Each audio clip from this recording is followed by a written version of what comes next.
Hello, troisième épisode du projet Camaro Yenko 427. La dernière fois, donc j'avais assemblé le moteur et la boîte. Ce coup-ci, on va continuer là où on en était, c'est-à-dire au niveau du haut du moteur. Donc là, moi, c'est un moteur que j'ai acheté, ce qu'ils appellent long block, donc c'est-à-dire sans tout ce qui est admission, accessoires, etc. Donc là, je vais faire tout cet assemblage-là. Je vais commencer par donc les accessoires, la pompe à eau, l'alternateur, ainsi que la pompe de direction assistée. Et puis après, je vais présenter je vais préparer l'admission plutôt. Donc je vais vous montrer ce que j'ai prévu pour l'admission. En gros, c'est une préparation des ports d'admission tout simplement. Voilà, puis si on a un petit peu de temps, s'il reste un peu de temps, du coup je vous montrerai aussi tout ce que j'ai commencé à préparer niveau peinture. Voilà, j'en profite que le moteur ne soit plus dans la voiture pour peindre un peu le compartiment moteur, repeindre un petit peu tout ce qui était abîmé, et puis voilà, peindre deux, trois autres trucs. C'est parti. Je vais mettre le carbu aussi par-dessus. Le carbu. Oh. Ouais, je dis le carbu, mais c'est pas un carbu, hein, c'est une injection. Injection de monopoint. Donc c'est une... Oui, je vais dans le tas de bordel. Dans le tas de bordel, c'est une Holy Sniper EFI. Je vous ferai la presse en temps voulu. Je vous montrerai comment faire les cartos et tout, si ça vous intéresse. Ça ressemble à ça. Et en fait, il y a tout l'électronique intégré dedans. Il n'y a besoin d'aucun autre capteur, si ce n'est la sonde de température et la sonde lambda. Spook. Donc la sonde de température qui va au bout de celle-ci, la sonde lambda au bout de celle-ci, la sonde lambda, là la sonde de température. On va essayer de le centrer un minimum. Ah tiens, c'est marrant, c'est pour les mêmes vis que l'autre. Bon, pourquoi pas.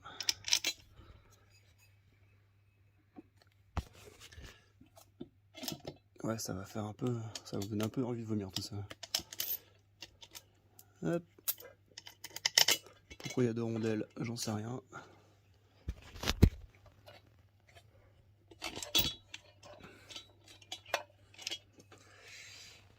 Voilà.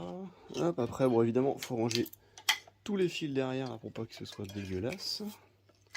Sur la première version, j'avais réussi à faire un truc propre, franchement, donc je devrais y arriver là aussi. Hop.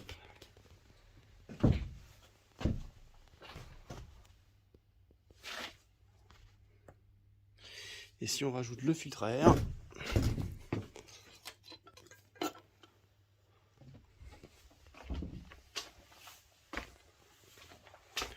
toujours dans le coffre à bordel. Putain, il est tout derrière. Non, c'est bon.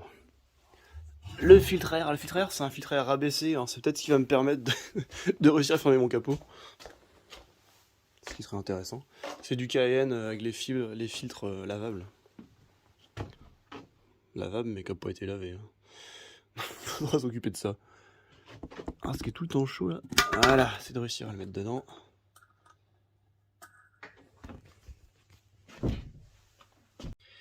Il reste donc la pompe à eau à mettre. La pompe à eau, je vais la mettre parce qu'en fait elle est rouge et j'ai envie de voir ce que ça donne parce que le bloc en fait il est pas rouge, il est orange. Je sais pas si ça se voit. Donc ça va peut-être faire bizarre, je vais peut-être repeindre la pompe à eau. Je vais mettre le starter aussi. On voit que dalle. Je vais mettre le starter, voir si ça passe bien. Je suis pas. Il y a plusieurs sortes de starter, je suis pas sûr d'avoir le bon.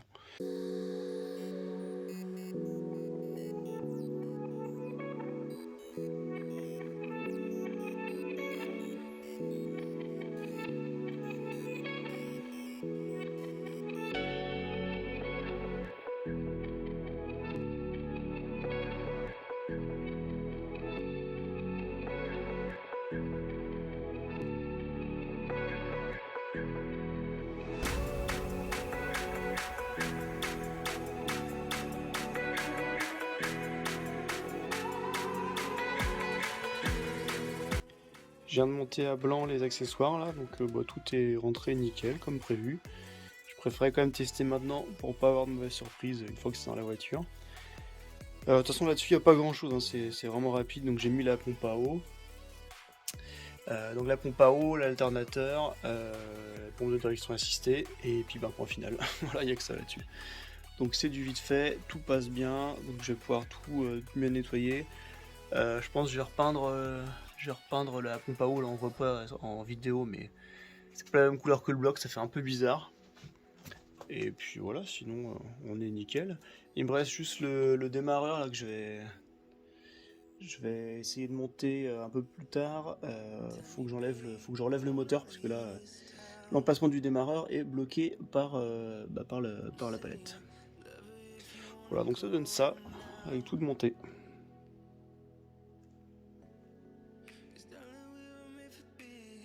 Et par contre là, ce qui fait plaisir, c'est que je suis en train de faire le compte et j'ai la plupart de mes cartons qui sont vides. Ça veut dire qu'on avance quand même.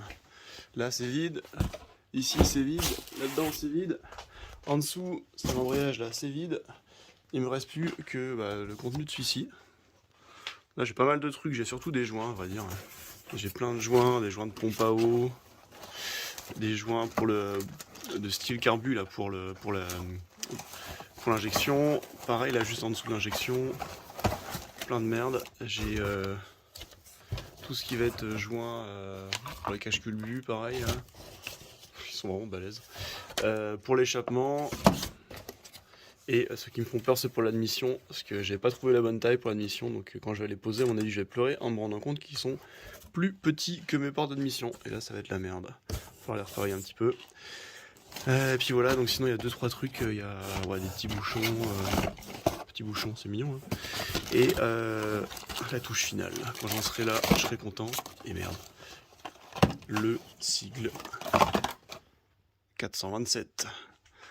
Bon, ça se vend pas pour Camaro, donc c'est un 427 de Chevelle. Qui ira là, à la place de 383. Et le dernier truc de maniaque là que j'ai à mettre, c'est ça. C'est des rangements en fait pour les fils de bougie. Ça sert à rien, mais ça fait super propre. Alors je vais vous montrer un truc sympa. Sur mon ancien moteur, j'avais pas mal de vibrations. Je savais pas trop d'où ça venait, je me demandais. Les mecs sur internet ils disaient tous que c'était mon moteur qui était à moitié HS et qui avait des gros problèmes, etc. Moi j'avais quand même des gros doutes sur l'embrayage, parce que c'est un modèle d'embrayage qui est connu pour avoir pas mal de soucis. Et du coup, quand je l'ai démonté, j'ai pas été déçu. Alors est-ce qu'on va bien voir? Alors hop, je vais repasser. Donc là vous voyez, on a la garniture qui est côté du coup volant moteur. Donc là, il y a la garniture normale. Et là, il y a pas de garniture. Là non plus, là non plus. Alors, je sais pas si vous le voyez bien, mais là, on voit bien la garniture, et là, on voit qu'il y a strictement rien. Il n'y a rien. Donc, il était ultra déséquilibré, l'embrayage. Et évidemment, ça faisait des grosses vibrations, c'était assez horrible. C'était vraiment horrible. Bon, là, on attaque les choses sérieuses. La préparation de l'admission. Donc le but, c'est pas compliqué, c'est de faire en sorte que les trous qu'on a là correspondent exactement aux trous qu'on a là, et correspondent aussi au joint qui est entre les deux. Voilà. Du coup déjà là, ce qu'on peut voir, c'est que mes joints, ils sont assez petits. Ils sont un peu plus petits que les trous de mes culasses. Donc ça, c'est pas vraiment recommandé. Le problème, c'est que comme c'est un 427 avec des culasses énormes, j'ai pas réussi à trouver de joint qui faisait la bonne taille, tout simplement. Donc ce que je vais devoir faire déjà, c'est essayer d'augmenter la taille un tout petit peu plus, donc les découper, mais tout en restant avant l'espèce de petit joint, évidemment, pour que ce soit étanche. Donc je vais gagner un tout petit peu. Là, en gros, dans l'idéal, il faudrait gagner 3 mm et demi. Je pense que j'en gagner un petit peu moins, mais bon, ça devrait le faire déjà. Donc ça, c'est ça c'est pour le joint. Et en fait, du coup, au niveau admission, ce qui a été compliqué, c'est de trouver une admission qui avait des ports aussi gros que mes culasses. Donc les admissions de small block, elles sont plutôt faites pour des 350, voire des 383, et rarement beaucoup plus. Donc là, ce que j'ai fait, c'est que j'ai pris une Super Victor au niveau de l'admission. Donc c'est des admissions pour les hautes puissances et aussi pour les hauts régimes. Mais là, comme moi j'ai plus de volume, je pense que ça devrait le faire. Elle devrait marcher à un régime un petit peu plus faible, je pense, que sur un 350. Bref, en tout cas, là c'est le mieux que j'ai réussi à trouver au niveau des ports. Là, les ports ils correspondent pas trop mal avec les têtes, avec les culasses, pardon. C'est de l'anglais, aide. Mais les autres c'était carrément pire, hein. C'était vraiment, les trous ils étaient vraiment beaucoup plus petits, ou alors pas du tout la même forme, etc. Donc là on n'est pas trop mal, mais on a quand même une sacrée différence entre les deux. Enfin une sacrée différence, c'est relatif, mais du coup là si on regarde en termes de largeur, c'est pas trop mal en fait. C'est juste qu'elles sont. Et j'ai le petit mur entre les deux là, qui est plus épais sur. Main gauche, c'est compliqué. Qui est plus épais donc sur l'admission. Donc là, on était à 7 mm 3, et l'autre côté, on est à 5 mm. Donc il y a quand même une petite différence. Mais surtout, en fait, la grosse diff qu'on va avoir, hop, c'est sur la hauteur. Donc là, si vous voulez, on est à peu près à 57 mm de haut. 57. Alors qu'ici, on est plutôt à 50. Donc il y a une belle différence.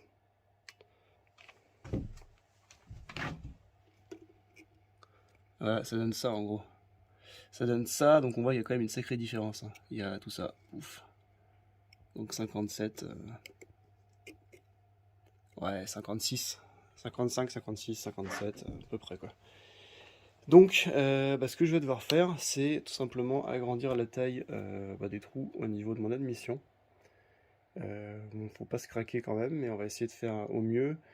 Donc en gros, moi, il va falloir que je réduise un tout petit peu la paroi qu'on a entre les deux. La distance max que j'ai entre le bord ici et le bord là est la même sur mes culasses. Donc on va pas toucher du tout à l'extérieur. Ce que je vais faire, c'est vraiment juste réduire un tout petit peu la paroi, mais pas grand chose, hein, vraiment histoire d'eux. Donc réduire les deux parois, et surtout, en fait, c'est augmenter la taille ici. C'est vraiment d'enlever un peu de matière ici. Peut-être un tout petit peu en haut, mais ça m'étonnerait, mais ça va être principalement en bas. Et faire un petit peu pareil du coup sur mon joint. Voilà, ça va être le but là, ça va vraiment être de placer le joint. Hop, je le remets à l'endroit tant qu'à faire. Le but, ça va vraiment être de placer le joint le plus haut possible. Donc là, voilà, là il est posé comme il a envie d'être, mais en fait, il faudra le lever un petit peu, tac, pour être vraiment à ras en bas. Et puis gagner un petit peu en haut. J'aurai toujours une différence, peut-être 1 mm, quelque chose comme ça, mais franchement on s'en fout. Et donc voilà. J'ai commencé un petit peu à essayer de jouer avec, voir si j'arrive à faire quelque chose de bien. Donc là j'ai travaillé uniquement ici pour l'instant. On voit bien d'ailleurs dedans il y a tout l'aluminium là. Donc franchement j'ai essayé rapidement avec ça là. C'est du AliExpress.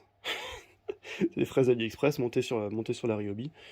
Et franchement, niveau qualité, c'est pas pire que ce qui était fait avant, c'est même mieux. Là, si on regarde au niveau des détails, on voit qu'il y a des espèces de petites bavures, que c'est pas bien droit, etc. Là, il y a des petits éclats. Enfin, on s'en fout hein, de tout ça, ouais, c'est juste pour dire au niveau de la qualité, quoi. Et moi, ce que j'ai fait, en fait, c'est mieux. En fait, c'est plus droit. Donc, bon, le test était concluant, je vais pouvoir les augmenter un petit peu, sans tout bousiller, quoi. Donc là, par exemple, à gauche, avant en fait, j'avais 51 mm. Hop là, j'avais 50,5, enfin 50,6 mm. Là, j'ai commencé à jouer un petit peu avec. Et je suis à combien là? Je suis à 51,8. J'ai gagné 1 mm. Bon, il faut encore que j'en gagne peut-être 2, on va dire. 1 ou 2. On va voir ce que ça donne. J'ai pas envie d'enlever trop de matière non plus, j'ai pas envie de faire de conneries. Mais bon, déjà je pense que ça va le faire. J'en ai enlevé 1 ou 2 là, peut-être 1 mm de chaque côté là, à tout casser. Et puis on sera déjà pas mal. Franchement après, c'est pas au millimètre près, hein. Sachant que du coup, ces trous-ci, donc l'air évidemment elle arrive par le filtre à air, donc c'est-à-dire par en dessous, et elle repart par ici, tac, elle arrive par là, et elle rentre dans les culasses.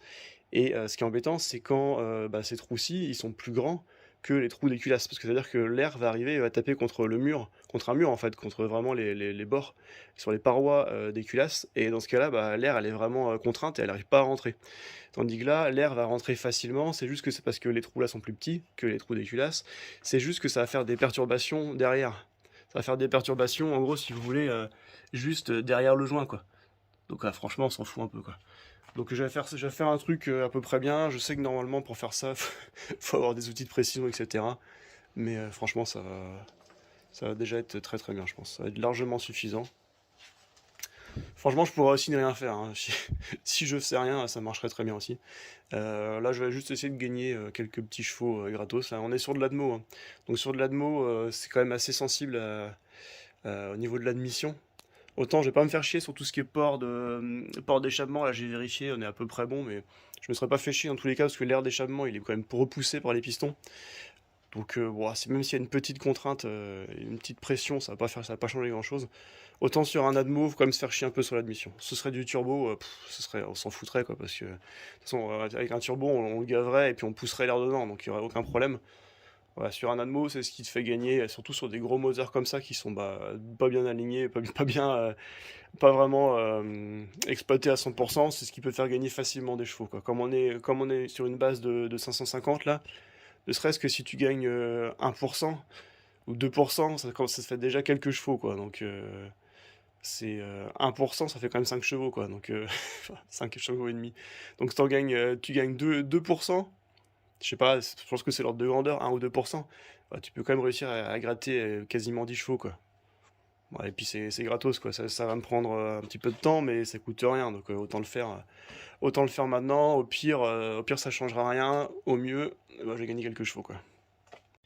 Je viens de faire les 3 premiers ports. Je pense que j'ai enfin réussi à trouver la bonne technique pour le faire assez facilement.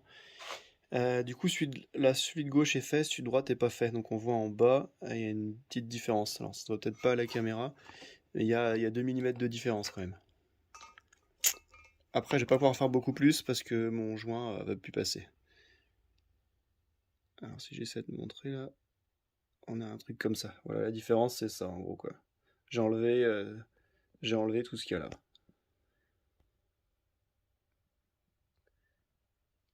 Voilà. Donc ça donne ça. Si je mets le joint, en fait, comme je disais, je peux plus enlever grand chose de plus. Parce qu'après mon joint, il sera plus en face des trous là, comme on dit. Hop. Alors à une main, c'est chaud. Donc mon joint en gros il va être comme ça. Donc on voit il est pile poil à ras en bas. Mais déjà je pourrais pas faire beaucoup mieux, quoi. Et donc là bah, j'arrive en limite du joint, quoi. Et sachant que les joints je les ai déjà augmentés. Donc j'ai augmenté la taille des trous. En fait si on regarde sur l'ancien, qui est... merde, il est dans le moteur, pas de bol. Mais avant en fait il y avait du gris. On avait du gris avant d'arriver aux joints noirs. Je crois que c'est des joints silicone ou je sais pas trop, mais... Là, du coup, moi, j'ai enlevé en fait toute la marge qu'il y avait. J'ai enlevé tout le gris et je me suis mis juste à ras du noir en haut et en bas. Sur les côtés, j'ai laissé, bah, tiens, on va le voir d'ailleurs, ouais. Sur les côtés, j'ai laissé la petite bande là, parce que sur les côtés, en latéral, j'ai pas de problème. J'ai que des problèmes en hauteur. Donc voilà. Donc je récupère 2 mm, je pense que ce sera pas mal. Il m'en manquera un petit peu, mais bon, je pourrais pas faire mieux. Et ce sera déjà bien mieux qu'avant. Et puis comme je disais, de toute façon, l'admission, je vais pas réussir à la passer au millimètre près.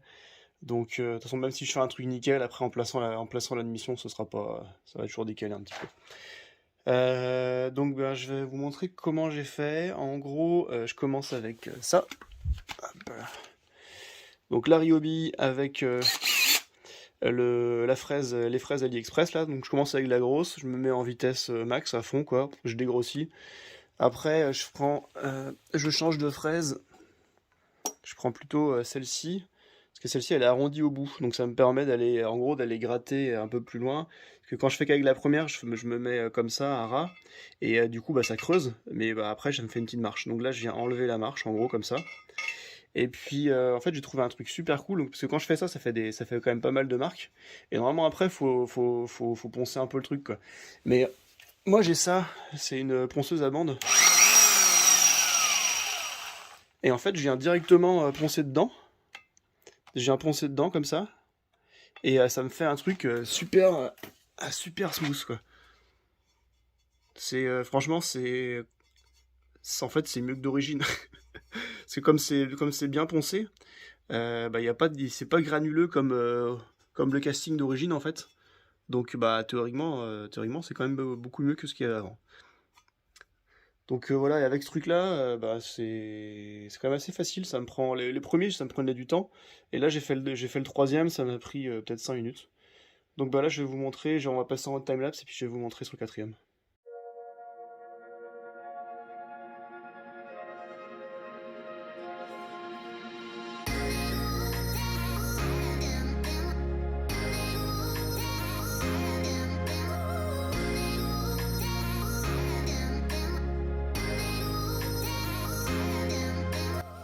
Et une fois retravaillé, ça donne ça.